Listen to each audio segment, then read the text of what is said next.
hermanos, Dios le bendiga. Estamos aquí una vez reunidos, un martes más, aquí en la sala de mi casa para dar comienzo al estudio de la lección número 15. La lección número 15 del expositor Senda de Vida. ¿Verdad? Y la clase de hoy es una clase que promete estar interesante. Vamos a ver, mi nombre es Samuel Mojica y pertenezco a la iglesia Puerta del Cielo número 3 en Caguas, la que pastorea el reverendo Arnaldo Colón y su esposa, la hermana Gloria. La clase de hoy es una clase muy interesante. La base bíblica para la clase de hoy es en Primera de Timoteo, capítulo 1 del 12 al 20. Para aquellos que no tienen el expositor, vamos a estar hablando en esta porción de la palabra. Bien, vamos a orar primero para recoger nuestros pensamientos, presentarnos delante del Señor y así comenzar la clase. Bien, Padre eterno, Dios de los cielos, te damos gracias, Dios. Gracias, Señor, por la oportunidad que tú nos brindas, Dios mío, un martes más de reunirnos delante de tu presencia aquí en la sala de mi casa, Padre, para dar comienzo a este estudio, Padre Celestial. Y como siempre digo, Dios mío, queremos ponerte como maestro principal, Señor, en esta clase y todas las demás también, Señor. Que la sabiduría del cielo sea impartida por ti, Padre Celestial. Gracias por todo lo aprendido y lo que vamos a aprender hoy también. Amén. Bien, esta noche me acompaña mi esposa Beatriz. Beatriz, un saludito. Amén, Dios los bendiga. Y está Selimar, mi hija, también. Un saludito, Selimar. Selimar tiene una fanaticada ya grande. Mucha gente me habla y me dice, oye, esa hija tuya hace muchos gestos. Así que ella también tiene su fanaticada. Y Melissa, que está en los controles. Saludos. Melissa, ¿está contenta?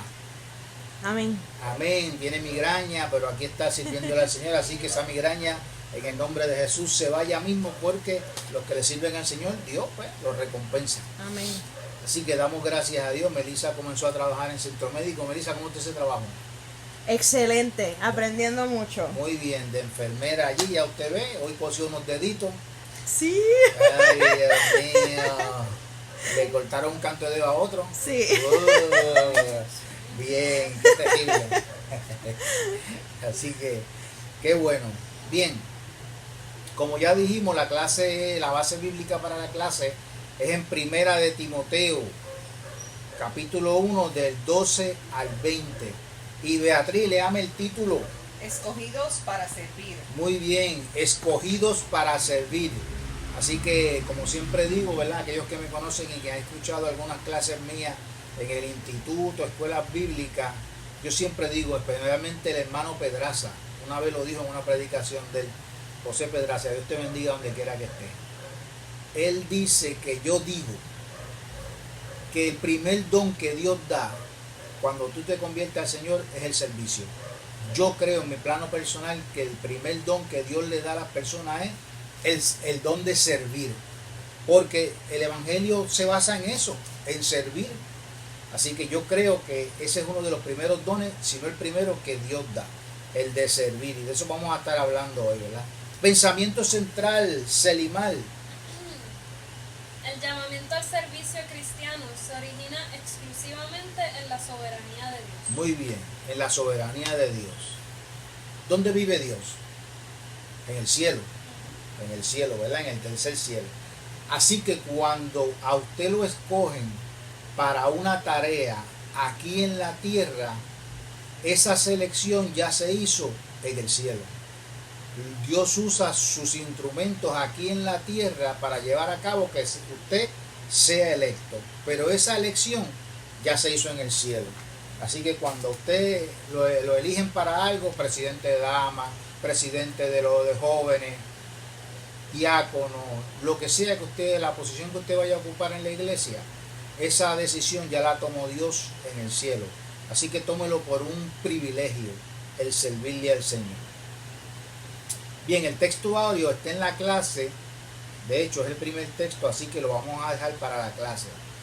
En cada clase que yo doy, siempre doy un marco histórico. Trato de ubicarme en el tiempo porque estas clases, aparte de que la ven muchos cristianos, los hermanos de la iglesia local, también la están viendo gente inconversa o gente de otras iglesias o amigos que están comenzando en el Evangelio. Un saludo a la señora Santiago de San Café y a Jennifer, su compañera, que me dijeron que la saludara y se me había olvidado, pero ya están saludadas. Siempre esperan el saludo, ellas siempre esperan la clase también y después la discutimos en el trabajo. Así que yo le hago preguntas de qué, a ver si es verdad que la vieron. No es que yo dude de ellas, pero le pregunto, ¿qué te acuerdas de la clase? Y me dan parte de la clase, de los comentarios, de lo que aquí se enseña. Así que la tarea se está llevando a cabo. Bien, el marco histórico, vamos a ver qué estaba pasando. Vamos a remontarnos allá al año 64 después de Cristo. Vamos a hablar de Pablo hoy. Pablo es el misionero incansable. Misionero incansable, un hombre de un amor y un temperamento para las cosas de Dios fuera de verdad muy alto. Así que Pablo visita y predica en Listra en su primer viaje misionero. Allí se convierte Timoteo. Vamos a estar hablando de Timoteo también, un jovencito, ¿verdad? Un poco tímido, pero discípulo de Pablo, un joven de madre y abuela cristiana. Su mamá se llamaba Eunice, su abuela Loida. Timoteo se convierte en discípulo de Pablo y es un gran colaborador de él, al grado que Pablo lo instala como pastor en la iglesia de Éfeso. Cuando se escribe esta carta, Timoteo está trabajando en Éfeso como pastor. Antes de ser encarcelado por última vez, en su viaje Pablo pide ser juzgado en Roma y se considera ese su cuarto viaje misionero, porque Pablo no perdía tiempo. Aún prisionero hacia Roma, él iba predicando el Evangelio. Pablo le escribe a Timoteo como joven pastor para aconsejarlo sobre algunos puntos que debían de corregir en la iglesia de Éfeso, ¿verdad? Y esa iglesia es como ejemplo de todas las iglesias que hay en el mundo también, porque los problemas de los humanos son los mismos en todas las iglesias. Y uno de los puntos que Pablo le quiere ayudar a corregir es a refutar falsas enseñanzas que habían surgido allí en Éfeso. Habían falsos maestros enseñando cosas que no debían, especialmente sobre la resurrección. Vamos a hablar de eso en la clase. Lo exhorta a aferrarse de su fe en Cristo. ¿De quién se iba a agarrar? De Cristo, de la fe en Cristo, que es que tenemos que estar agarrados, de la sotana de Cristo. Luego lo exhorta con respecto a la adoración pública, la importancia de la oración y cómo deben llevarse a las reuniones en la iglesia. Así que el culto de la iglesia también él le da unos consejos de cómo llevarlo a cabo. Pablo también le indica algunas cualidades que deben tener los obispos y los diáconos de la iglesia. Como líderes de la iglesia, ¿verdad? Como líderes de la iglesia deben de tener unas cualidades. Y Pablo le dice cuáles son esas. Así que si usted es líder en la iglesia o está próximo a ser líder de la iglesia, esta epístola de Primera de Timoteo va a ser de gran ayuda para usted. Así que léala porque está lleno de consejos sabios. Primera de Timoteo es la primera carta pastoral de Pablo. La carta pastoral de Pablo pues son cartas que se escriben para eso mismo, para aconsejar a pastores. Muy bien. Y en esta porción de la palabra que vamos a estar leyendo, del versículo 12 al 20, Pablo agradece a Dios mucho por su misericordia. Y esa palabra misericordia la vamos a estar repitiendo mucho en la noche. El pastor mío, el reverendo Arnaldo Colón, siempre dice que de toda la clase que nosotros demos, resaltemos una palabra. Porque esa palabra es la que se le va a grabar a las personas en la mente y en el corazón. No podrán acordarse de todo lo que yo digo, pero de una palabra clave se van a acordar, ¿verdad? Y esa palabra de hoy es misericordia, que significa compasión. Cuando Dios tiene misericordia de nosotros, tiene compasión de nosotros. Y esa palabra es la que vamos a estar hoy repitiéndola y trayéndola al claro. ¿Cuál es la palabra, Selimán? Misericordia. ¿Cuál es la palabra? Misericordia. Significa compasión. Acuérdese, te lo voy a repetir, a preguntar ahorita. Belisa, ¿qué significa misericordia? Compasión. Compasión. Muy bien. Bien, vamos a la clase. Ya hemos orado, ya hemos dado una pequeña introducción, ¿verdad? De quién vamos a hablar y la porción de la palabra.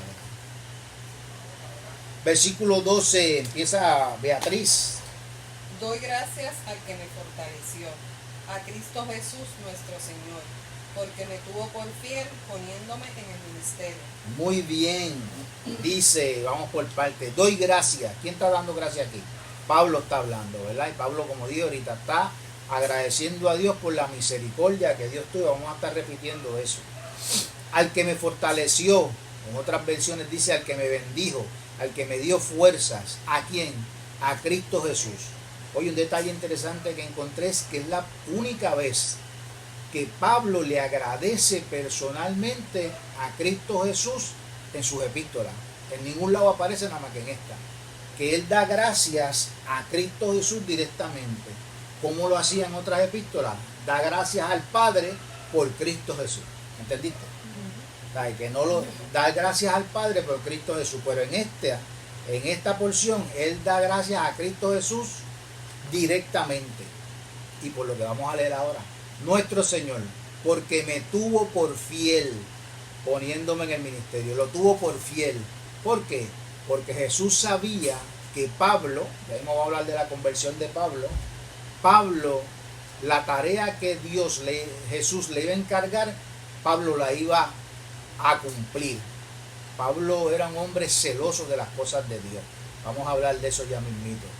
Y Dios veía, Jesús en este caso, que Dios también veía o vio que Pablo, ese celo misionero que tenía, ese celo por las cosas de Dios, él lo iba a poner a favor, y lo iba a poner a favor de él, y lo iba a poner a trabajar en las cosas del Señor, para capitalizar ese don que él tenía, esa cualidad de ser celoso de las cosas de Dios, poniéndome en el ministerio. Podemos parafrasear el ministerio como servicio. Cuando usted tiene un ministerio, Dios lo ha puesto al servicio de su obra, para trabajar en su obra. Bien, vamos al 13, Selimal. Habiendo yo sido antes blasfemo, perseguidor e injuriador, mas fui recibido a misericordia porque lo hice por ignorancia en incredulidad. Muy bien, ¿tiene algo que decir? Muy bien, yo lo digo. Habiendo yo sido antes, Pablo empieza a describir su antigua condición antes de su conversión. Su antigua vida. Su antigua vida, muy bien. La conversión de Pablo está en Hechos capítulo 9 y es muy interesante. Así que aquellos que quieran repasarla, puede leerla en Hechos capítulo 9. Dice, habiendo yo sido antes, ¿cómo era? El blasfemo, era un blasfemo, decía cosas ofensivas de Dios y se burlaba del Evangelio, en este caso de Jesús. Él hablaba mal de Jesús porque él no creía que Jesús era el Hijo de Dios. Él no creía en eso. Él creía en Dios, el Padre, pero no creía en Jesús como el enviado de Dios. Así que hablaba mal de él, se burlaba del Evangelio, ¿verdad? Era perseguidor e injuriador. Así que persiguió y asesinó personas. Cuando usted lee la conversión de Pablo, Pablo iba camino a Damasco con cartas en la mano de parte del sumo sacerdote Anás para apresar gente, hombres y mujeres, sacarlos de las casas y llevárselos presos para Jerusalén. No le iba a ir nada bien a esas personas. En Hechos capítulo 9. Hechos capítulo... Conversión de Pablo. Sí, la conversión de Pablo. La tengo por aquí, ya mismo vamos a leerla. Mas fui recibido a misericordia. Y ya salió otra vez la palabra misericordia. Muy bien. Que dije que significaba compasión. Muy bien. fue recibido a misericordia. Tuvieron misericordia de él. ¿Quién? Jesús tuvo misericordia de él. Y así de cada uno de nosotros. Cada uno de nosotros estamos aquí hoy porque Jesús tuvo misericordia de nosotros. Porque lo hice por ignorancia. ¿Qué quiere decir eso? Que Pablo había perseguido a los cristianos de ese tiempo, a los seguidores del camino, como le dice él, por ignorancia, porque él creía que estaba haciendo un favor para Dios, lo cual era incorrecto. Él lo estaba haciendo por ignorancia e incredulidad, que quiere decir que no era creyente, que no era creyente de Jesús, de Jesucristo.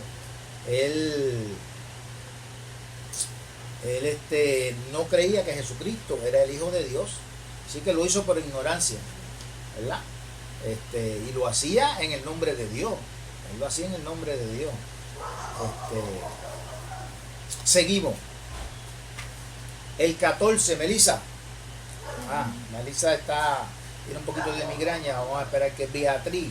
Pero la gracia de nuestro Señor fue más abundante con la fe y el amor que es en Cristo Jesús. Muy bien. Pero la gracia de nuestro Señor. Vamos a parafrasear la palabra gracia por misericordia, fidelidad y amor. Es un favor inmerecido que Dios ha tenido a favor de nosotros, ¿verdad? Pero la gracia de nuestro Señor fue más abundante con la fe y el amor que es en Cristo Jesús. Esas dos frases, ¿verdad? Esas dos palabras, fe y amor, es lo que nos mantiene unidos a Cristo. La fe en Él y el amor hacia Él es lo que nos mantiene unidos a Cristo. El 15 le toca a Celimal. Palabra fiel y digna de ser recibida por todos, que Cristo Jesús vino al mundo para salvar a los pecadores, de los cuales yo soy el primero. Oye, Celimal tiene ganas de leer hoy, está leyendo fuerte, claro. Está entusiasmada, muy bien, te felicito. Palabra fiel y digna, o sea, esto es muy cierto, es lo que quiere decir esta frase, ¿verdad? Esto es muy cierto, es una palabra confiable, lo que se va a decir ahora. Y digna, ¿verdad?, de ser recibida, de ser aceptada, de ser creída por todos. ¿Cuál es esa palabra? Que Cristo Jesús vino al mundo para salvar a los pecadores. Esa es la base del Evangelio, ese es el mensaje del Evangelio, que Cristo vino al mundo a salvar a los pecadores. Ya mismo vamos a hablar un poquito más de eso. De los cuales, dice Pablo, yo soy el primero, ¿verdad? Y él recordaba su vida pasada antes de convertirse a Jesús, ¿verdad? ¿Cómo dice el versículo 13 que era? Dice que era blasfemo. Blasfemo, perseguidor y injuriador. Muy bien, así que era un hombre violento, era un hombre que lastimaba a personas, ¿verdad? Y uno de los...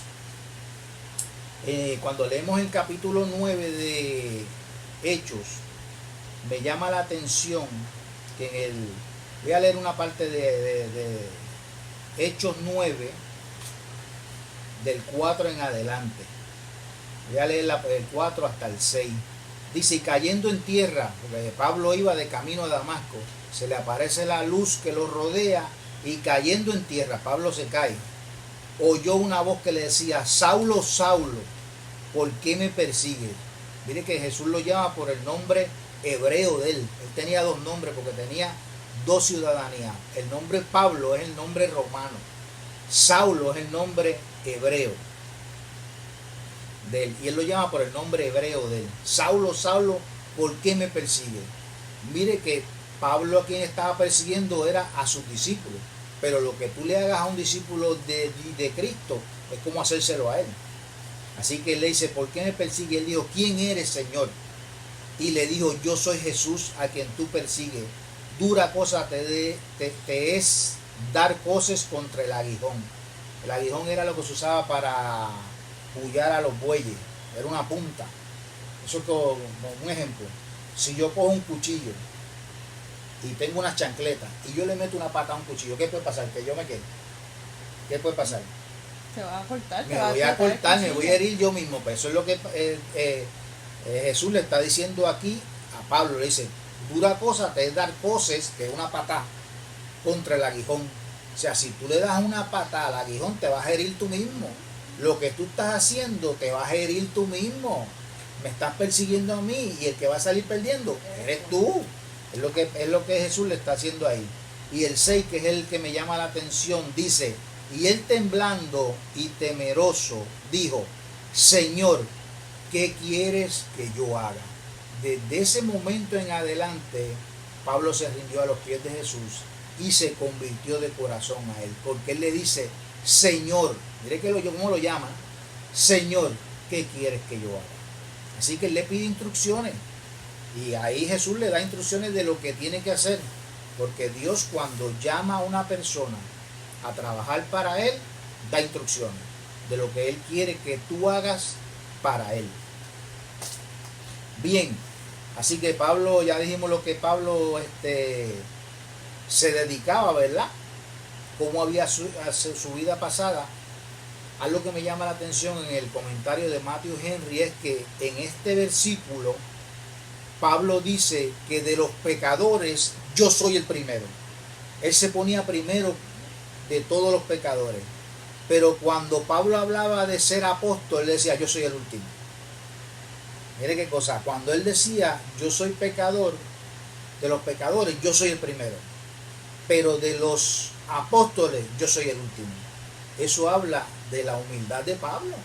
Pablo no se le creció el ego porque le servía al Señor. Al contrario, siempre decía que no merecía estar en esa posición. Cuando leemos los escritos de Pablo, Pablo siempre decía, no, yo no merezco estar aquí por lo que fui, pero por misericordia de Dios, aquí estoy. Y así es un ejemplo para cada uno de nosotros, porque es cierto, ninguno de nosotros merecemos por las cosas que hemos hecho, pero estamos en la gracia, en el tiempo de la gracia, donde Dios ha hecho un pacto con el hombre para salvarlo a pesar de lo que ha hecho. El regalo de la salvación es gratis a través de Jesucristo.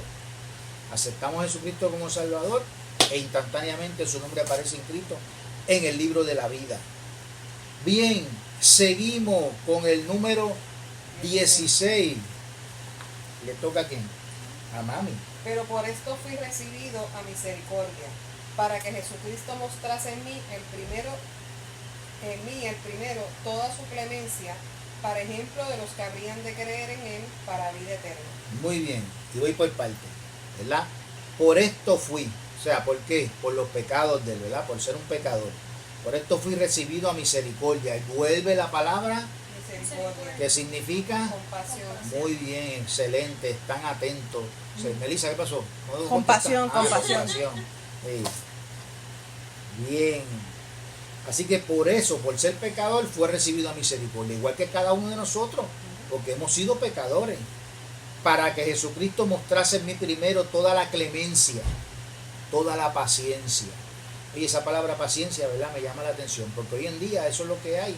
Hay que tener paciencia con esto de las clases online. Los maestros los padres se están volviendo locos. Maestro también. Y los maestros también. Pero yo creo, Beatriz, tú que fuiste maestra retirada, que de esta pandemia, cuando salgamos de esto, los padres van a ver los maestros con otros ojos. Sí, los van a apreciar. Los van a apreciar más. Porque los padres le habían quitado el poder al maestro en el salón de clase. Los muchachos hacen lo que les da la gana y no pueden decirle nada. Los van a valorar más. Los van a valorar más. Antes, en el tiempo de nosotros, cuando nos criaban, la maestra tenía autoridad sobre los alumnos. Y tenía que darte con una reglita, te daba. Yo tenía una maestra que se llama Missy Rivera, que te medía la espalda como una correa. Pasaba por el lado tuyo, ¡plá! Te quedaba como te medía de lado a lado. Pero derechito todo el mundo en el salón. Yo tenía uno en quinto grado, un maestro que te daba en la palma de la mano a los varones y a las nenas los pies. Sí, yo no estoy diciendo que eso está bien, pero yo le estoy diciendo el ejemplo de cómo nosotros nos criamos y estábamos derechitos en el salón. Pero, y si la maestra ya mandaba a buscar a tu papá a la casa, cuando tú llegabas... La pandemia, como tú dices, los papás están valorando más a los maestros. Más a los maestros porque ellos saben ahora cuáles... cuáles... pasaban los maestros en el salón. Claro, porque ser maestro no es fácil, ser maestro hay que tener vocación. Paciencia, mucha paciencia con esos muchachos, eso es terrible. Bueno, ¿Sabe que es terrible enseñar así a tantos a la vez? Eso no es fácil. Así que Dios se la sabe toda. ¿Por qué ha permitido que dure tanto? Porque si dura una semana, pues no se aprecia lo que el maestro hace. Pero con estos meses que desde marzo estamos así, los padres ahora saben lo que pasa a un maestro en el salón de clase por 30 años. Porque por 30 años fue que tú trabajas. Por 30 años trabaja un maestro. Así que son dignos de respeto los maestros. Para ejemplo, porque Pablo se pone como ejemplo, ¿verdad? De la misericordia, vuelvo y repito, de la misericordia de Dios y de lo que Dios puede hacer con cualquier pecador. Pablo es un ejemplo de lo que Dios puede hacer. Si lo hizo con este hombre que perseguía y mataba personas, era un hombre violento, que lo hacía en el nombre de Dios por ignorancia, lo puede hacer con cualquiera. Bien, de los que habrían de creer en Él para vida eterna, los que habían de creer en Jesús para vida eterna. Si nosotros hacemos un ejercicio y salimos por aquí por la urbanización, vamos casa por casa, y yo le pregunto, ¿tú crees en Dios? ¿Tú crees en Dios? ¿Tú crees en Dios? ¿Qué va a decir la gente? Sí, yo creo en Dios, yo creo en Dios, como dice aquí, creer. Pero ese creer implica obediencia. O sea, no es creer en Dios. La Biblia dice que los demonios creen y tiemblan. La Biblia dice que los demonios creen en Dios, pero no le obedecen. Esa es la diferencia. La diferencia en creer en Dios, para que haya resultados, tiene que haber obediencia. ¿Obediencia a qué? Obediencia a este libro, a la palabra, muy bien, que hemos dicho muchas veces que es un libro de instrucciones. Pero Samuel, es que la Biblia es muy grande, no sé qué leer. Comience con los evangelios. ¿Cuál evangelio? Empiece con el de Marcos, que es el más cortito. Y poco a poco usted va leyendo los evangelios. Apréndase la vida de Jesús, que enseñó, e imítelo. Y de ahí usted va a seguir buscando qué leer. Pero poco a poco, la Biblia, poco a poco. Hoy compartí en mi página de Facebook un artículo que decía de un hombre de apellido Müller, que leyó la Biblia 200 veces. Y no se cansaba de leerla, seguía leyendo. Y decía, voy a leerla otra vez porque hay partes que, que todavía no me la sé. Sabía. Y la leía de rodillas. De rodillas. ¿Cuántas veces tú leíste la Biblia? 4 veces el Nuevo Testamento y 3 veces el Antiguo. La ha leído también, ¿ves? Esa palabra que uno lee, uno cree que esa palabra se queda en el corazón. Y llega el momento en que da fruto. Esa palabra. Así que hay que leer palabra. Muy bien. Próximo versículo, ¿a quién le toca? A Selimar. Por tanto, al Rey de los siglos, inmortal, invisible, al único y sabio Dios, sea honor y gloria por los siglos de los siglos. Amén. Muy bien. Y este versículo es una doxología. Es una expresión de alabanza y gratitud a Dios. Aquí Pablo como que hace un paréntesis y alaba a Dios, engrandece a Dios por lo que está haciendo. Él dice, por tanto, al rey de los siglos, ¿verdad? Al rey de todas las edades, de todos los tiempos, al inmortal, que es imperecedero, que no muere, al invisible, porque Dios es espíritu, al único, porque no hay otro, al sabio, porque es inmensamente sabio. La sabiduría le pertenece a Él, dice la palabra. Sea honor y gloria, respeto y alabanza. Podemos parafrasear honor y gloria por respeto y alabanza. ¿Por qué hay que darle respeto y alabanza a Dios? Porque ha dado a su Hijo unigénito, a Jesucristo, para que tengamos salvación a través de Él. ¿Ves? Nosotros que somos padres, que algún día Selimar y Melissa tendrán sus hijos también, 7 cada una. ¿Cuánto? Pero espérate. Yo quiero muchos nietos, quiero esta casa llena, que rompan toda esa figura. No importa. Así que no. Muy bien, así que nosotros que somos padres no nos cabe en la mente, ¿verdad? Como dijo el hermano Caes hace poco en una de sus clases, que nosotros como padres no daríamos un hijo para ser sacrificado, porque nos duele en el corazón. En esta semana, esos padres que han perdido sus hijos, que han sido raptados, eso tiene que ser una cosa terrible. Eso tiene que ser una cosa terrible. Después que aparezca muerto. Que le maten un hijo a uno, eso tiene que ser algo terrible. La pérdida de tu Seguro perder, allá mismo voy a hablar de eso. Okay. Sí, ¿sabe? Perder un hijo es algo terrible, porque lo normal es que los hijos entierren a los padres, no que los padres entierren a los hijos. Pero Dios, en su amor y en su misericordia, dio a su único hijo para ser sacrificado, para darte salvación a ti. Mire qué grande es el amor de Dios, que ha dado a su hijo para eso.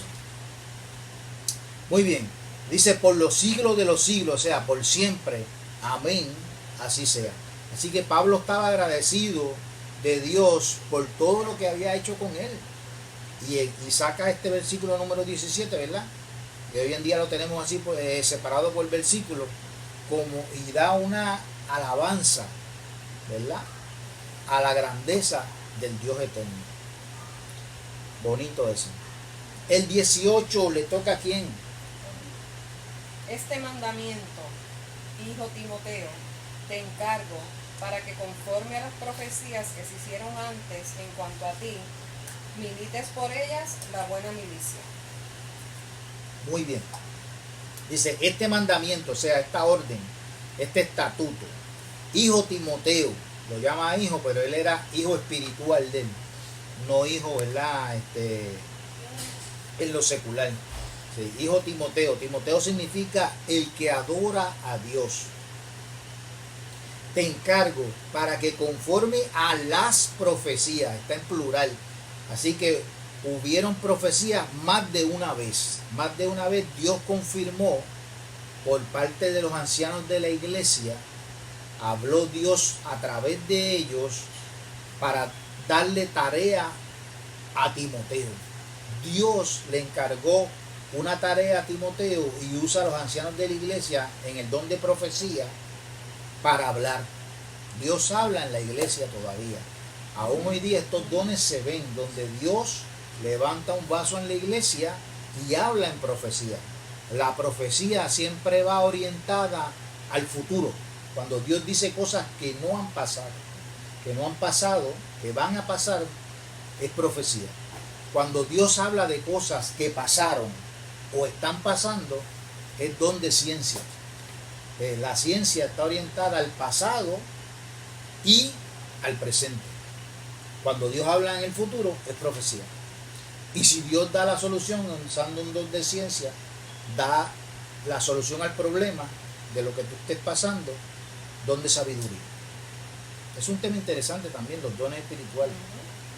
Muy bien. Así que el pastor, podemos dar un estudio de eso un día de esto. Muy bien.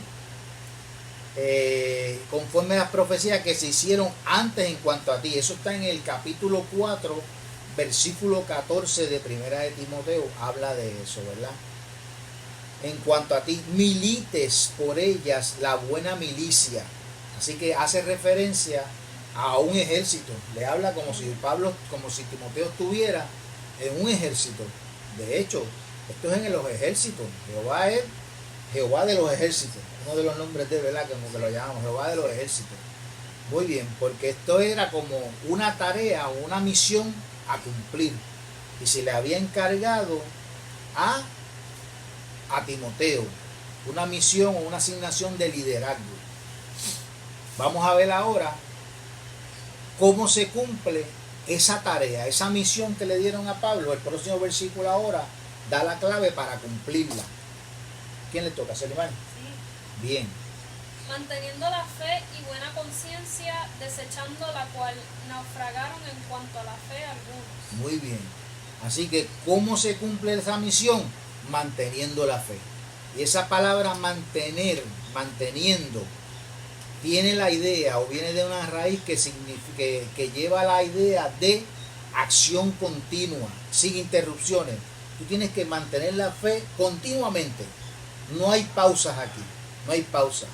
La fe en Jesucristo no tiene pausa. Tiene que creer de ahí en adelante para siempre en Él. Creen, manteniendo la fe en Jesucristo y la fe en las promesas que Dios te ha hecho a ti como siervo de Dios. Y buena conciencia, una conciencia limpia, transparencia total. ¿Cómo yo puedo mantener la conciencia limpia? Guardando la fe y haciendo lo correcto. Siempre, ¿qué es la conciencia? ¿Qué es la conciencia? La conciencia la tenemos todos. Buenos o malos, cristianos, no cristianos, yendo a la iglesia, no yendo a la iglesia, nosotros tenemos conciencia.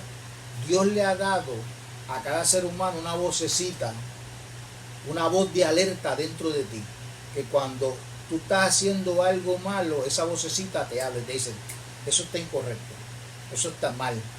Esa vocecita te habla dentro de ti. Eso es la conciencia. Hay gente que no le gusta la definición que dan algunos libros sobre la conciencia. La conciencia se le conoce como la voz de Dios en el interior del hombre. Hay teólogos y hay gente, ¿verdad?, líderes que no les gusta esa definición. Ok, pero es una definición sencilla y fácil de aprender. La conciencia es la voz de Dios en el interior del hombre. Muy bien, desechando la cual, o sea, hubo discípulos en este tiempo que desecharon la conciencia, no le hicieron caso a la conciencia. Olvídate la conciencia, se endureció el corazón. ¿Y qué pasó? Dice ahí que naufragaron, fracasaron en cuanto a la fe, fracasaron en cuanto al evangelio, no pudieron seguir en el camino de la fe porque no le hicieron caso a la conciencia. Así que, como quien dice, se ahogaron, ¿verdad? Perder la fe se puede ahogar cuando no se vive en la doctrina correcta. Es una metáfora, ¿verdad? Que hace aquí lo compara con un naufragio, que significa que fracasaron. Y ya estamos terminando, ya vamos para el último versículo. ¿Cuál es la palabra que traímos hoy y vamos a resaltar? Misericordia. ¿Qué significa? Compasión. Muy bien, Melissa, ¿cuál es la palabra? Misericordia, que significa compasión. Excelente, muy bien. No está dormida, está ahí en los controles. El número 20, ¿a quién le toca? Es el último. De los cuales son Himeneo y Alejandro, a quienes entregué a Satanás para que aprendan a no blasfemar. Muy bien. Así que estos dos que menciona aquí, Himeneo y Alejandro, fueron dos apóstatas que fallaron, ¿verdad? ¿Qué hizo Himeneo? Himeneo decía que la resurrección ya había ocurrido. Y esto debilitó la fe de la gente. Eso está en 2 de Timoteo 2, 17 y 18. 2 de Timoteo 2, 17 y 18. Decía que ya la resurrección había ocurrido.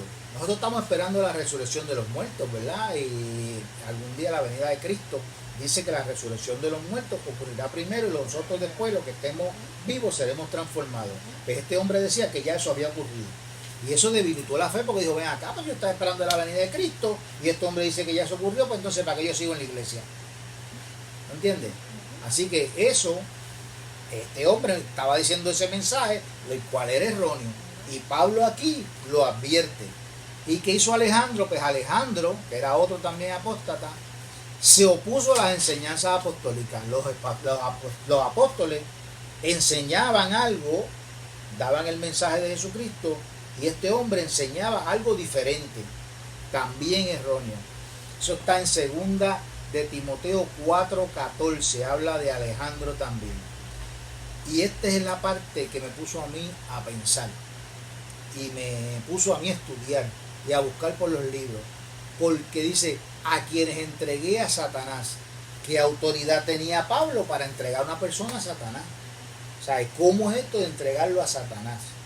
Lo que quiere decir aquí la palabra es que Pablo los excluye de la iglesia. Pablo lo que hace es que los saca de la comunión de la iglesia. En otras palabras, para aquellos que somos de la iglesia, los puso en disciplina. Los puso en disciplina, pero los saca de la iglesia, porque tú puedes estar en disciplina dentro de la iglesia, Pero aquí lo que hace es como que para aquellos que son católicos, los excomulga, los echa fuera de la iglesia. ¿Para qué? Para que ellos se avergüencen, se den cuenta del error en que están viviendo, se arrepientan y regresen, lo cual se cree que no hicieron, sino que siguieron en sus malos caminos. Pero Pablo lo que buscaba era que ellos cayeran en cuenta. Los saco de la iglesia, esa vergüenza o esa acción de sacarlos de la iglesia los va a llevar a recapacitar y se reconcilien con el Señor y regresen otra vez a los caminos del Señor. Así que, como dije ahorita, lo que se cree que no hicieron, para que cada uno aprenda a no blasfemar. Así que ellos también hablaban cosas ofensivas contra Dios, ¿verdad? Encontré un artículo que decía que apartarse de Cristo es como blasfemar, es como hablar mal de Él. Está fuerte eso también. Bien, hemos terminado. ¿Cuál fue la porción de la palabra, palabra clave? Misericordia, que significa compasión. Misericordia, que significa compasión. Muy bien. En resumen, no importa lo que hayamos hecho en el pasado, Dios es capaz de perdonarte y usarte para su reino. Pablo es un gran ejemplo de la misericordia de Dios. No importa lo que hayamos hecho, lo que hayamos sido en el pasado, si venimos a los pies de Cristo, nos humillamos, lo aceptamos como su Salvador, Dios puede usarte para su reino, puede darte ministerio, puede darte una tarea para tú llevarla a cabo. Esa es el resumen de la clase de hoy, y Pablo es un ejemplo grande de lo que Dios puede hacer con un pecador, ¿verdad que sí? Amén. Amén. Bien, estamos terminando, vamos a orar. Yo quiero pedir al pueblo de Dios, ¿verdad? Todo aquel que dobla rodillas y que habla con Dios, yo quiero pedirle oración por un amigo mío de la juventud. Él se llama Jorge Muñoz, el que yo cariñosamente lo llamo el Colorado. El Colorado es mi amigo de toda la vida, ha sido mi amigo de toda la vida. Yo lo llevé a la iglesia una vez, lo presenté en la iglesia local. Un día que prediqué sobre la amistad de David y Jonatán, yo llevé a mi amigo de la infancia, de juventud, lo llevé a la iglesia como un ejemplo de lo que era un amigo que no nos vemos todos los días, pero sigue siendo mi amigo donde quiera que esté, y siempre que nos vemos, y Beatriz sabe que como hemos compartido, él es así. La Biblia dice que hay amigos más cercanos que un hermano, y a este caballero, este joven, tiene 50 años ya, pero lo sigo tratando como si fuera un muchachito, porque así yo lo veo. Es mi amigo de toda la vida, y él acaba de perder una hija. Y yo quiero que usted lo ponga en oraciones, porque él tiene muchas preguntas para Dios que yo no puedo contestarlas en el momento. Pero la Biblia, Jorge, te voy a dar una palabra que suena duro al principio, pero tiene un final mejor. La Biblia en ningún lugar dice que por ser cristiano o buscar de Dios estamos exentos de pruebas y dificultades y momentos duros como este. La Biblia no me exime a mí de que nada malo me va a pasar, pero sí la Biblia dice: he aquí yo estoy con vosotros todos los días hasta el fin del mundo. Él no te promete que no vas a pasar cosas duras en la vida, pero esas cosas duras de la vida las vas a pasar de mano de nuestro Señor Jesucristo, porque Él ha prometido estar contigo todos los días hasta el fin del mundo. Así que oramos. Padre Santo, Dios bueno, yo te doy gracias, Dios. Gracias por esta palabra, Dios mío, que yo he llevado en forma de lección, Señor. Padre, que esta palabra se grabe en cada mente, en cada corazón, Señor de los cielos. Que tú, Dios mío, Señor, hagas crecer y germinar la semilla del Evangelio en el corazón de cada amigo que la escuche, Padre. Así, Dios mío, también te presento a mi amigo, a Jorge Muñoz, al Colorado, Padre Celestial, como yo le digo, Padre, ayúdalo, dale fuerza, Señor, dale paz, Señor, en estos momentos. Pasa tu mano, Señor, sobre su cabeza, Padre Celestial. Guíalo, Señor, en esta senda que ha de caminar, Padre Celestial. Fortalécelo a él, a su hija, a su hijo, Padre Celestial, que le quedan, Dios mío, Señor, a sus nietos, Señor. Bendice esta familita, Padre Celestial. Los pongo en tus manos, Señor. Así me despido, Dios mío, Señor, de esta clase, Padre. Siempre dándote gracias, Dios mío, por todo lo aprendido. Amén. Amén. Dios le bendiga.